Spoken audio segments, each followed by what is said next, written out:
دیکھیں، عورتوں کی نماز با جماعت جو ہے نا وہ جائز رہی ہے.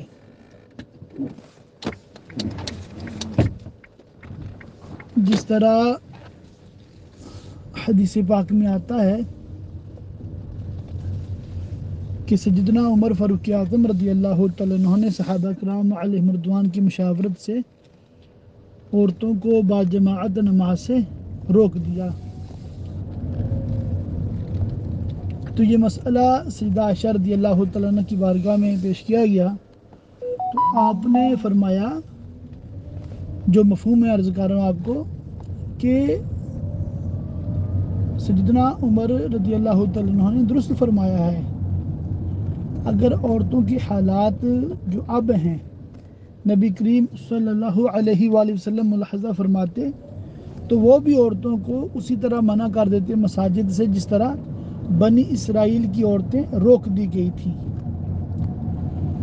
تو یہ مطلب صحابہ کرام علیہم رضوان کا مشترکہ فیصلہ ہے، اور مسئلہ یہ تھا کہ عورت کا با جماعت نماز پڑھنا یہ واجب نہیں تھا، جائز تھا، مگر ساتھ یہ بھی فرمایا تھا کہ مسجد نبوی میں نماز پڑھنے کے بجائے عورت کا اپنے گھر میں نماز پڑھنا یہ افضل ہے.